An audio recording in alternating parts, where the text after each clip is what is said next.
I do think we have a First Amendment in this country, and I think that allows people to express how they feel in the way that they feel they need to express it, as long as it doesn't incite violence. I personally think it's disrespectful to the sailors and the Marines and the soldiers that have fought and died, but it is their right, and if they want to peacefully protest, they should have that right to do that. And President Trump said anyone who takes a knee should be fired. The NFL owners came out on the other side of that, saying we support our players. Coming up later this hour, we're going to have a live report outside the Chargers-Chiefs games as folks are there in California. Bring in Kristen Fisher now, who is with the president as he is on vacation near his golf club in New Jersey. And Kristen, the president sort of went to bed last night tweeting about North Korea, and this morning ahead of Sunday morning games, doubling down on this in terms of how he views the NFL. Are we just hearing from the president on this, or the White House in general responding as well? Leland, I'm so sorry. Can you repeat the question? Having a hard time hearing you. We heard from the president this morning on Twitter doubling down on these owners should fire anyone who protests the national anthem, and saying that fans should boycott teams that allow protests. What are you hearing from the White House overall about this? Well, the White House is essentially letting the president's tweets speak for themselves. And what President Trump is doing, what he has done from Friday, then Saturday, and now Sunday, is he is advocating for the boycott of the NFL if owners refuse to fire players who take a knee during the national anthem. So we'll let one of those tweets speak for itself. Here's the latest from President Trump on Twitter this morning. It reads, quote, "If NFL fans refuse to go to games until players stop disrespecting our flag and country, you will see change take place fast. Fire or suspend." Now, we saw administration officials hit the Sunday shows to kind of flesh out those remarks. Treasury Secretary Steve Mnuchin was on to, of course, talk about tax reform and the White House's latest push for that. But instead, he was asked, exactly why is the president picking this fight and why is he picking it now? And listen to his response.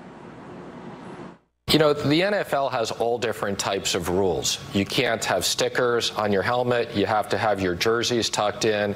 I think what the president is saying is that the owner should have a rule that players should have to stand in respect for the national anthem. This isn't about Democrats. It's not about Republicans. It's not about race. It's not about free speech. They can do free speech on their own time. That this is about respect for the military and the first responders and the country. So the administration is standing firm, but of course, as we've been seeing all day long, many players and owners are outraged, including one of President Trump's very close friends, the owner of the New England Patriots, Bob Kraft. He put out his own statement this morning, and it reads, "I'm deeply disappointed by the tone of the comments made by the president on Friday.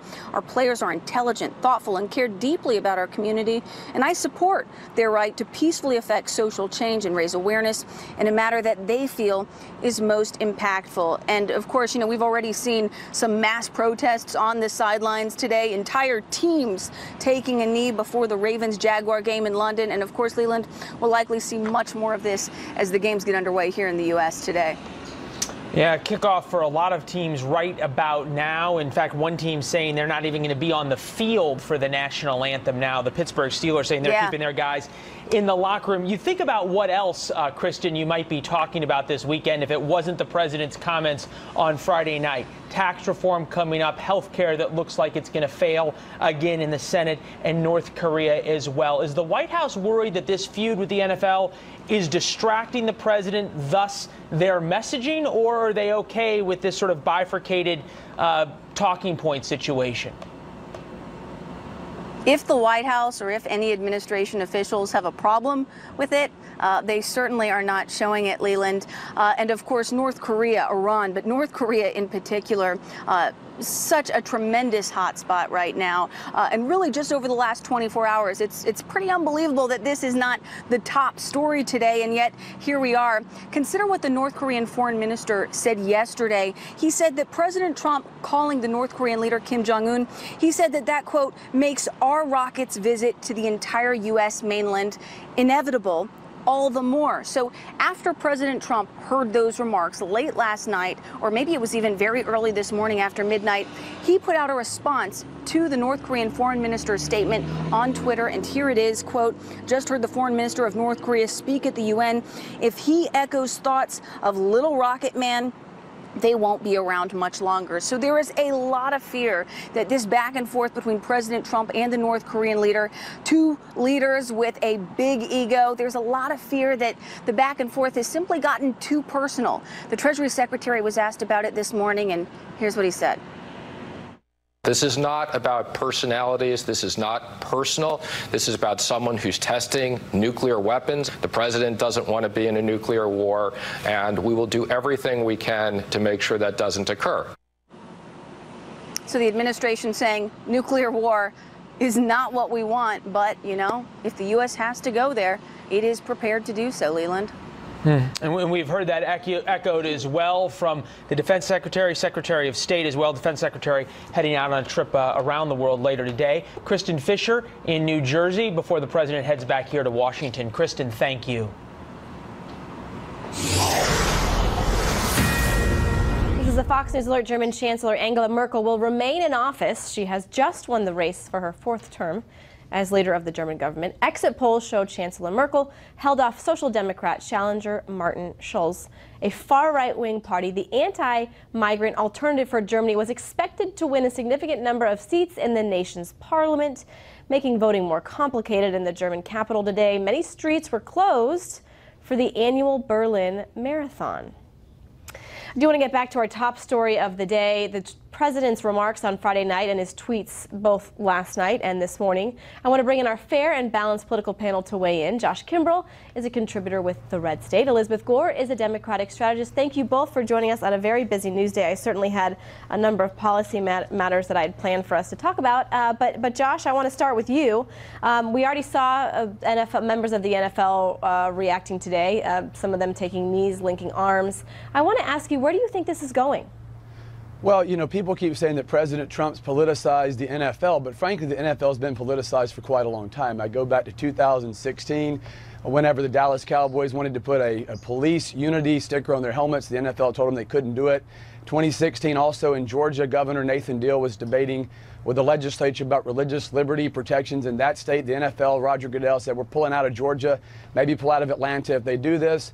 And now you've got folks taking knees during the national anthem. So the president certainly put some fuel on the fire. But this is bigger than President Trump, and this is bigger than being a Republican or a Democrat. This is an issue of national unity. And certainly players have the right to take a knee if they want to take a knee. But people have the right to speak out and criticize it as well, including the president.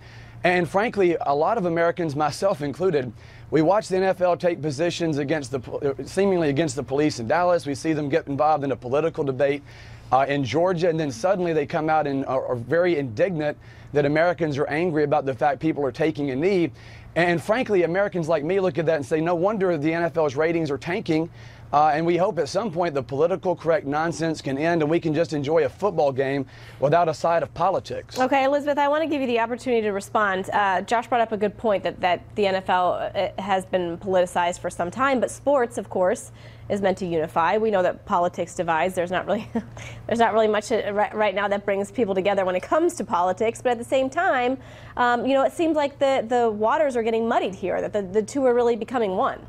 Well, I would say that the president has been able to unify the players and the owners in the NFL, which, you know, I think a lot of us never thought we'd see happen. And they've unified against his comments because, frankly, this isn't what the president should be focused on.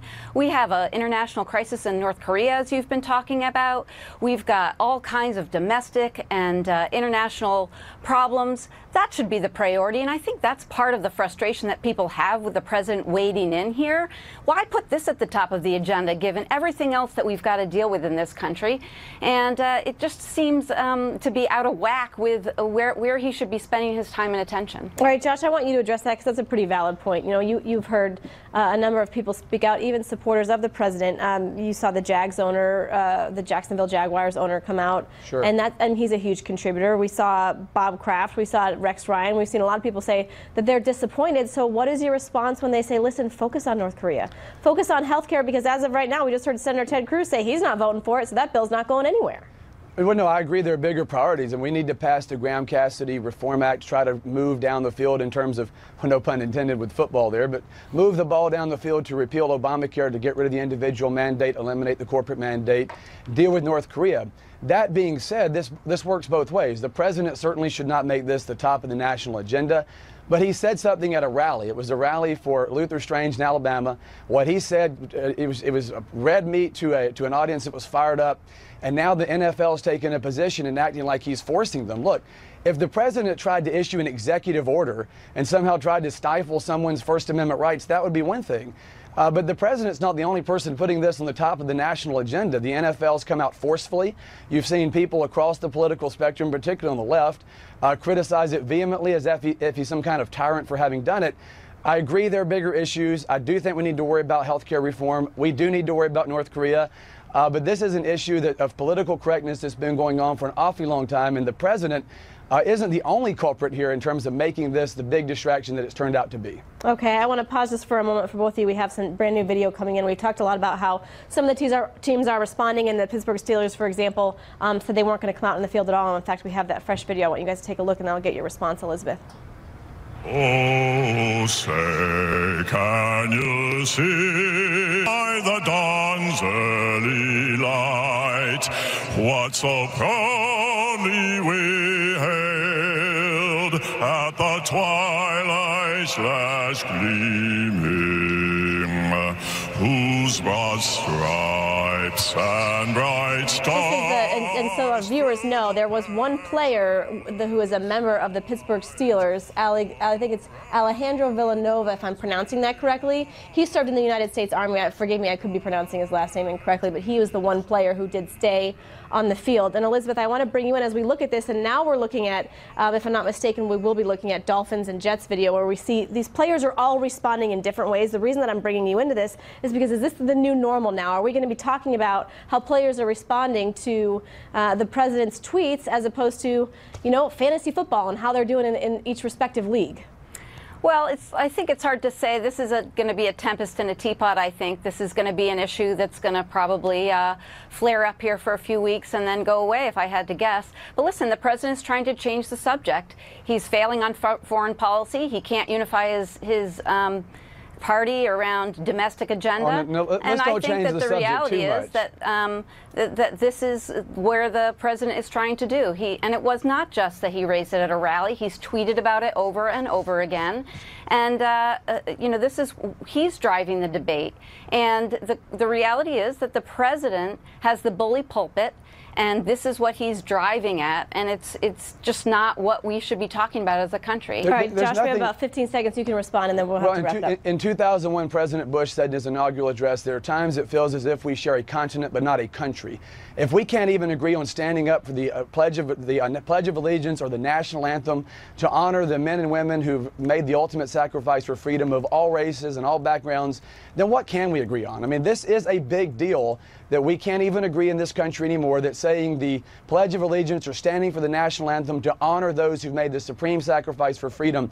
If we can't find those common grounds, then I think we're in a much more dangerous place as a country than most people believe we are. Yeah, united we stand, divided we fall. Am I right? Yeah, Josh, Elizabeth, thank you so much. We appreciate it. Thank you for joining us. Leland?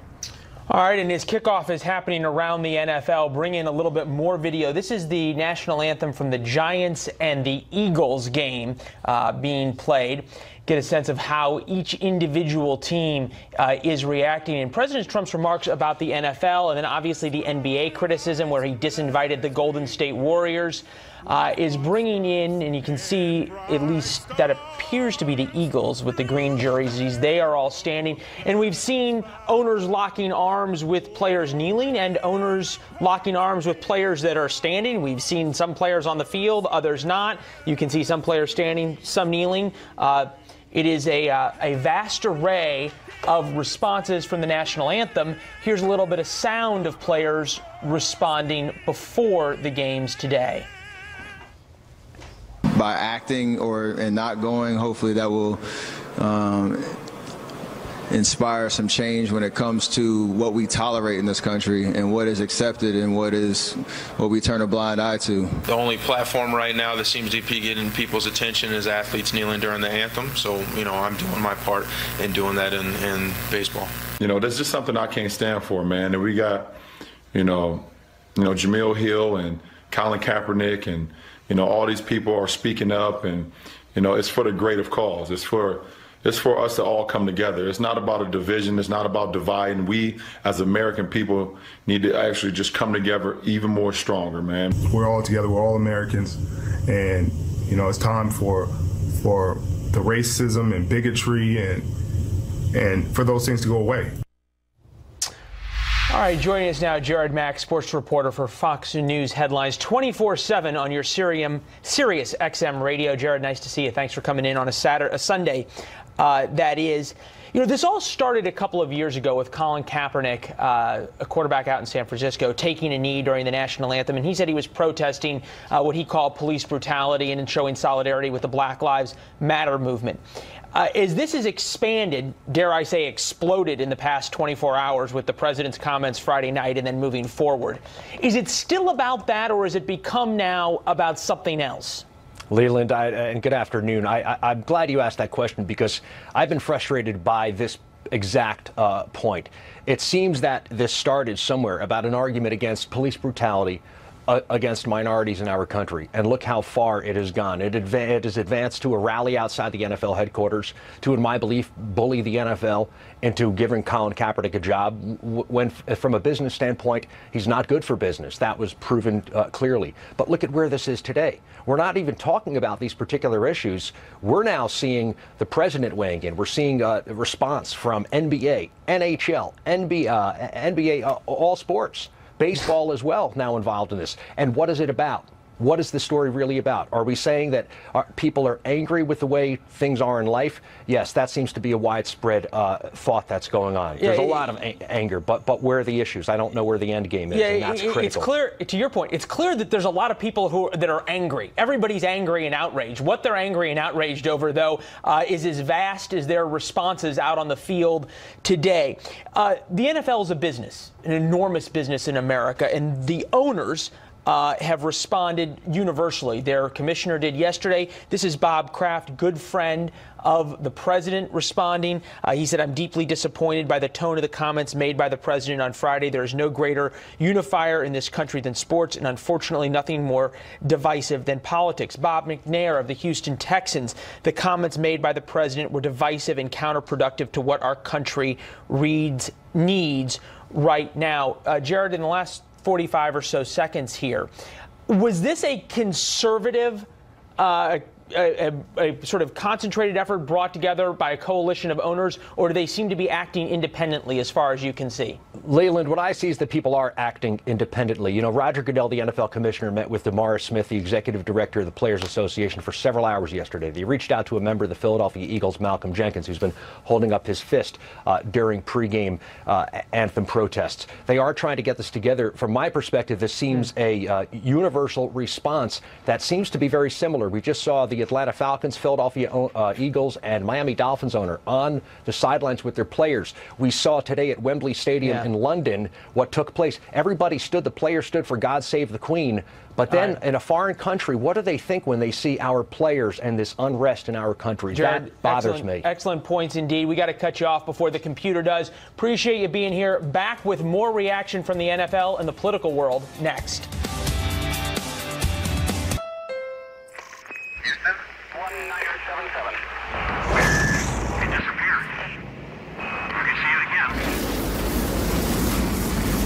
On your left. The brightness is increasing. It's coming up closer and closer. There it is. Oh, yeah, beautiful. Cars like this don't come around often. Introducing the all-new Type R, the most powerful Civic ever, from Honda. In the modern world, an app can help you find your perfect match. And with Esurance, Coverage Counselor can help you find great coverage that's a perfect match too. Esurance, an Allstate company. Click or call. I'm really into this car, but how do I know if I'm getting a good deal? I tell TrueCar my zip and which car I want, and TrueCar shows the range of prices people in my area actually paid for the same car, so I know if I'm getting a great price. This is how car buying was always meant to be. This is TrueCar. I no longer live with the uncertainties of Hep C, wondering, what if? I let go of all those feelings because I am cured with Harvoni. Harvoni is a revolutionary treatment for the most common type of chronic hepatitis C. It's been prescribed to more than 250,000 people and is proven to cure up to 99% of patients who've had no prior treatment with 12 weeks. Certain patients can be cured with just 8 weeks of Harvoni. Before starting Harvoni, your doctor will test to see if you've ever had hepatitis B, which may flare up and cause serious liver problems during and after Harvoni treatment. Tell your doctor if you've ever had hepatitis B, a liver transplant, other liver or kidney problems, HIV, or any other medical conditions, and about all the medicines you take, including herbal supplements. Taking amiodarone with Harvoni can cause a serious slowing of your heart rate. Common side effects of Harvoni include tiredness, headache, and weakness. Ready to let go of Hep C? Ask your Hep C specialist about Harvoni. I count on my Dell Small Business Advisor for tech advice. With one phone call, I get products that suit my needs and I get back to business.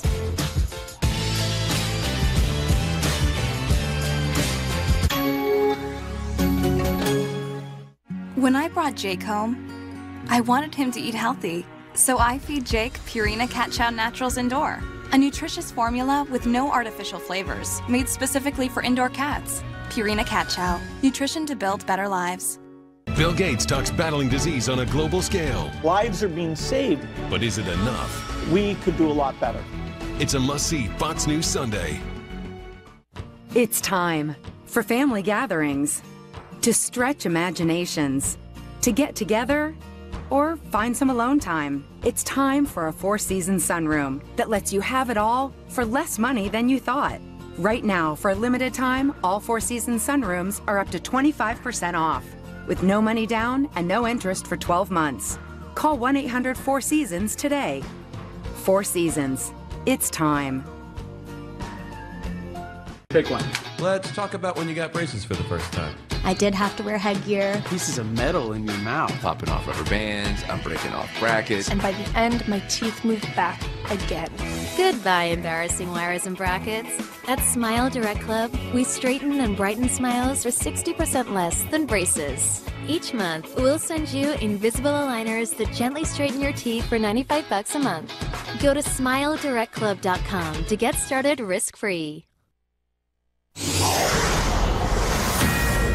This is a Fox News alert. Metropolitan Nashville police say they are responding to a shooting at a church in Antioch, Tennessee, which is about 30 minutes southeast of Nashville. Authorities say they received calls to Burnett Chapel Church of Christ a little after 11 a.m. Central Time.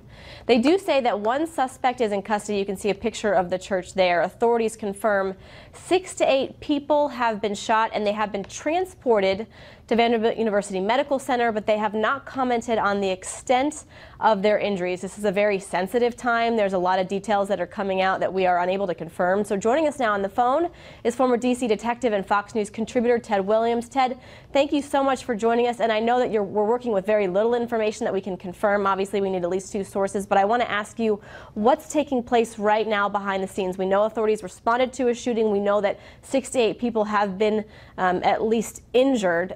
What are authorities working with right now? Well, Elizabeth, the thing that authorities are trying to determine, number one, if they have somebody in custody, because as you say, we don't have the whole picture or the full picture right now, but if they have somebody in custody, they're trying to determine what was the motive behind these shootings.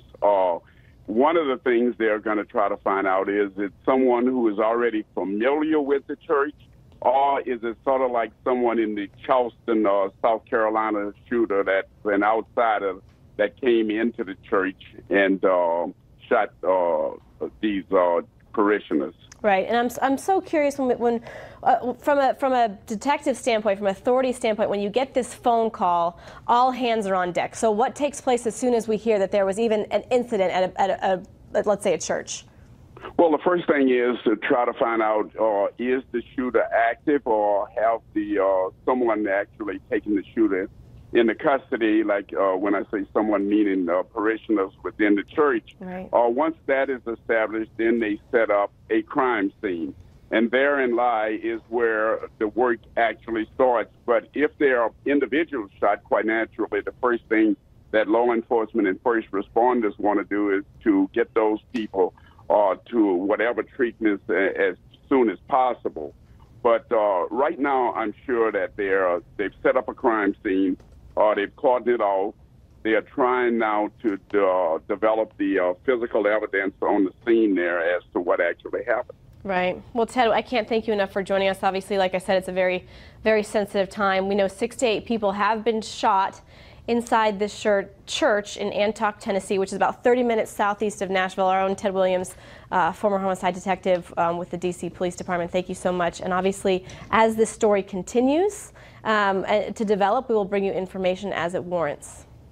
Keep following events out of Nashville. Also, in addition to the fallout from the president's comments about the NFL, there is huge political earthquakes this weekend over the proposed repeal and replace of Obamacare, as it looks increasingly difficult for the Republicans to get to the necessary 50+1. A Democratic senator joins us with whether or not there could be another bipartisan deal made with President Trump about 1/6 of the American economy. We'll be right back.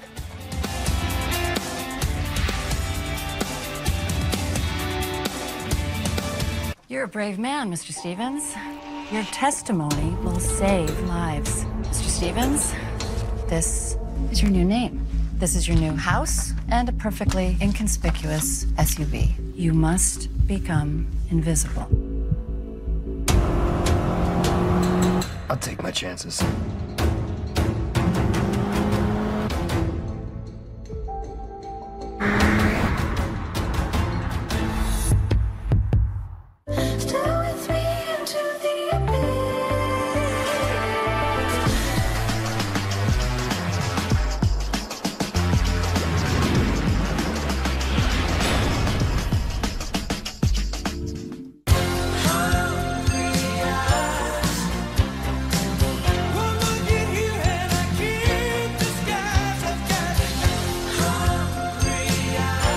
Applebee's 2 for $20. Now that's eating good in the neighborhood.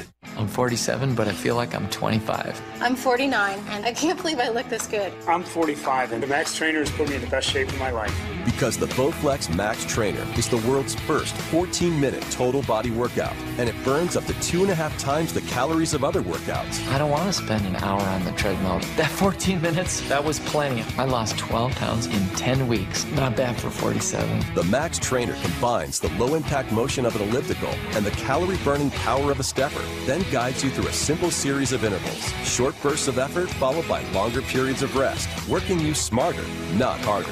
You watch the little speedometer go up, and that pushes you. I lost 12.5 pounds in just 10 weeks. I love being in shape so I can keep up with my kids. You're using your whole body. It's very low impact. I lost 42 pounds in 10 weeks. I feel like I'm 18 again. Call or go to ordermaxtrainer.com to learn about special financing for 18 months and how you can save over $350. That's ordermaxtrainer.com. If you're only hungry for a slice of apple pie, why buy the whole pie? And you certainly wouldn't want to pay for an all-you-can-eat buffet. So if you don't use your cell phone that much, why get charged for a plan that's too big or even an unlimited plan? Luckily, there's still a wireless company that shares your values. Welcome to Consumer Cellular. Our average customer pays about $25 a month for everything they need. Many pay even less, as plans start at just $10 a month. You'll get a straightforward bill that's easy to understand, with no surprises, and all the attention you deserve from our friendly customer service team. No wonder Consumer Cellular has received J.D. Power Awards for highest customer service. Plus, if you're an AARP member, you'll receive special discounts. It's easy to switch. You can even keep your phone and your number. So stop paying for more than you need and start your 30-day risk-free trial today. Call 1-800-789-2405. Go online or visit a Target store today. Honey, can we do this tomorrow? Can we do this tomorrow? If you have heart failure symptoms, your risk of hospitalization could increase, making tomorrow uncertain. But Entresto is a medicine that was proven in the largest heart failure study ever to help more people stay alive and out of the hospital than a leading heart failure medicine. Women who are pregnant must not take Entresto. It can cause harm or death to an unborn baby. Don't take Entresto with an ACE inhibitor or aliskiren. If you've had angioedema while taking an ACE or ARB medicine, don't take Entresto. The most serious side effects are angioedema, low blood pressure, kidney problems, or high potassium in your blood. Tomorrow. When can we do this again, Grandpa? Well, how about tomorrow? Ask your doctor about Entresto and help make tomorrow possible. New details about the church shooting just outside of Nashville, Tennessee, in the town called Antioch, Tennessee. As you can see, just south. 8 people wounded now, including the shooting suspect. Authorities say they received calls to Burnett Chapel Church of Christ a little before 11 a.m. Central Time, so about an hour and 45 minutes ago. All 8 individuals have been transported to the hospital. Unclear, though, the extent of their injuries, the nature of their injuries, or perhaps a motive for this shooting.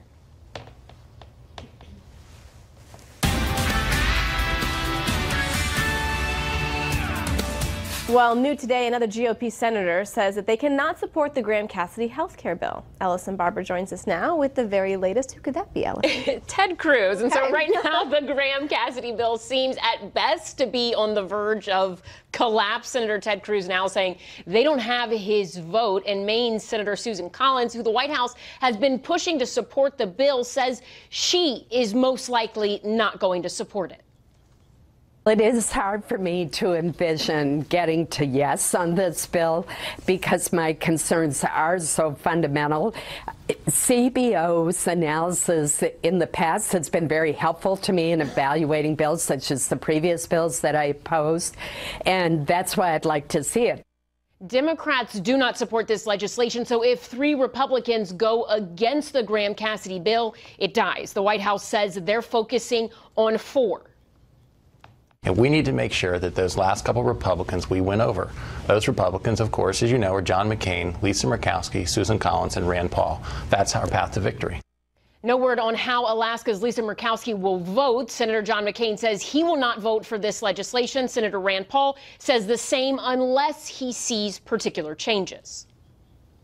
This is a bad idea. It's not repeal. If they narrow the focus to the things we all agree on, expanding health savings accounts, giving governors more freedom through waivers, slowing down the rate of growth of an outrageous or out of control entitlement spending, sure, I'd be for that. But I'm just not for this block granting concept.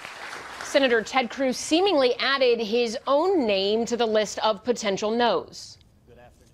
Mike Lee and I both sat down with Lindsey Graham and Bill Cassidy last week. We laid out a series of changes we wanted to see in the bill that are all about giving consumers more freedom, lifting the regulations from the federal government that are driving up premiums so that premiums can go down and more people can afford health insurance. How'd they respond? So last week they took our edits and we said if you take these edits, we're a yes.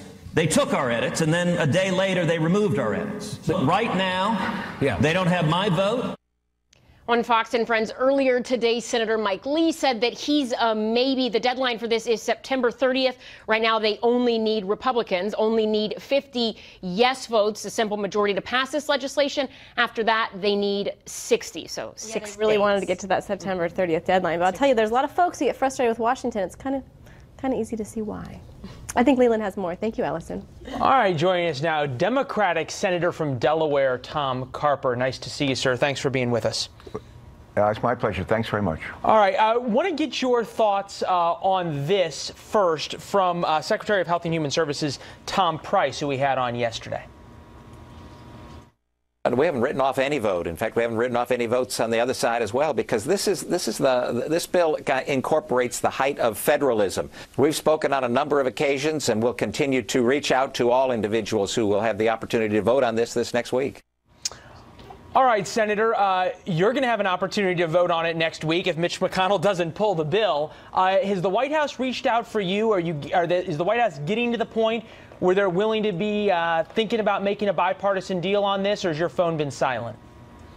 No, the phone's been silent, but if this goes down, much like, 6 weeks ago when John McCain cast a no vote and stopped the earlier effort in this place, if this goes down, what will happen, it will unleash a Democrat-Republican effort to find common cause in stabilizing the exchanges.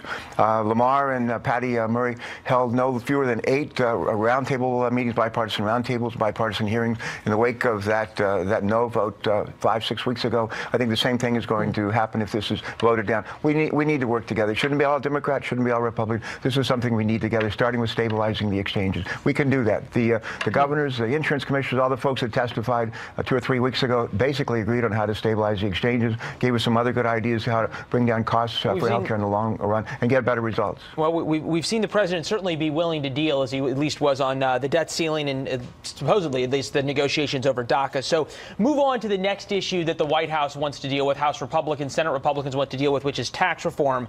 This from Bloomberg that came out today, a look perhaps at President Trump's tax plan, supposed to come out this week, but the top individual rate going to 35% from 39.6%, and a reduction of the corporate rate down to 20%. Both of those would be huge.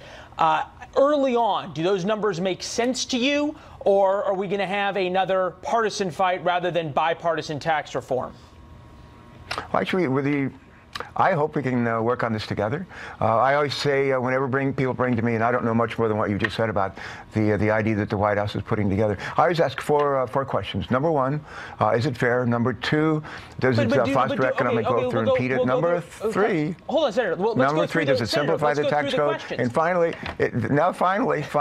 how does it affect the budget deficit? So rather than me speculate on what the administration is going to propose, I welcome their proposal. They should be giving us a proposal. Let's have hearings as soon as we do, and we'll find out what's in it, what's good about it, and what's not. Okay, so from just question number one, does reducing the top rate down from 39.6 to 35, corporate rate to 20, does that sound fair, or are we already no on question one? No, that might be a fair approach. It's the question is, what does it do to the deficit? That's a fair question to ask as well.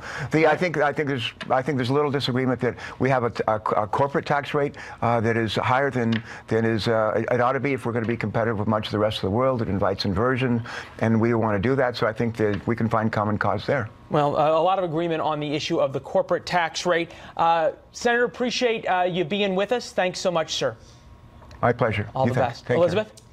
Well, after the break, the NFL, as you know, embroiled in controversy today, game day. Players have been kneeling in protest during the national anthem. We're going to go live to Los Angeles with Marianne Rafferty. Hi, Marianne. Hi, Elizabeth. How are you doing? It's really heating up today, as everyone knows. Most of the Pittsburgh Steelers football team, most of them stayed in the locker room during their game in Chicago in order to avoid controversy, except for one, Alejandro Villanueva, who graduated from West Point and is an Army Ranger. He came out onto the field. But already today, we're seeing things all over. The Jaguars-Ravens game, which was held in London, had several